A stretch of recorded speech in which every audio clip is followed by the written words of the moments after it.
Je me nomme Claude Romain, mais je suis ici pour représenter Marion Lessard, qui est un collectif dont je fais partie, dont je suis membre. Marion Lessard est un collectif qui n'a qu'un seul corps, mais qui compte 5 personnes distinctes.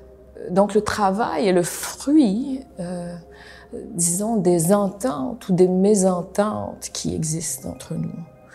C'est pourquoi le travail peut prendre des formes parfois très différentes d'un point de vue esthétique ou théorique. Mais il est vrai qu'il y a certaines obsessions qui reviennent, ou certains thèmes, disons, qui ont trait justement à notre configuration particulière. Donc, par exemple, l'identité revient, la question des paradoxes, la répétition, la différence, et aussi les différents agencements qu'il est possible d'y avoir entre l'un et le multiple.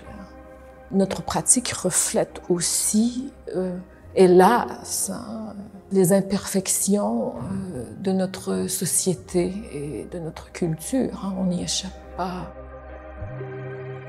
L'exposition que nous présentons à la galerie de l'UQAM se nomme Le roman de remords ou Les fabliaux inhumains et vilains de l'ultime carnaval.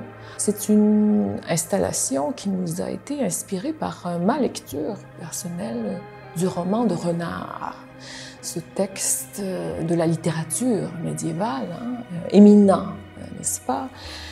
Et où l'on peut suivre les aventures de Renard. Renard avec un T, c'est très important de le mentionner.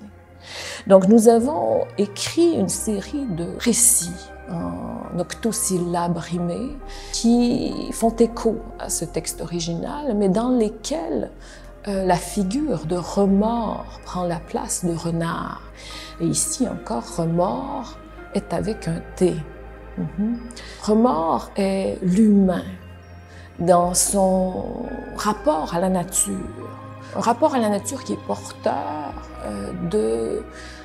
disons, du regret ou de la culpabilité d'avoir mal agi, mal traité cette nature.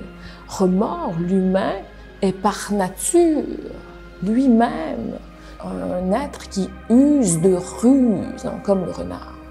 Remords n'est pas assez rusé pour constater qu'il ruse. Donc il se dupe lui-même, il se prend à son propre jeu.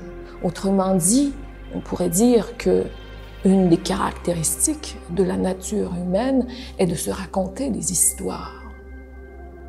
Et comme moi en ce moment, en fait, je vous raconte une histoire, n'est-ce pas? C'est exactement ce que je fais.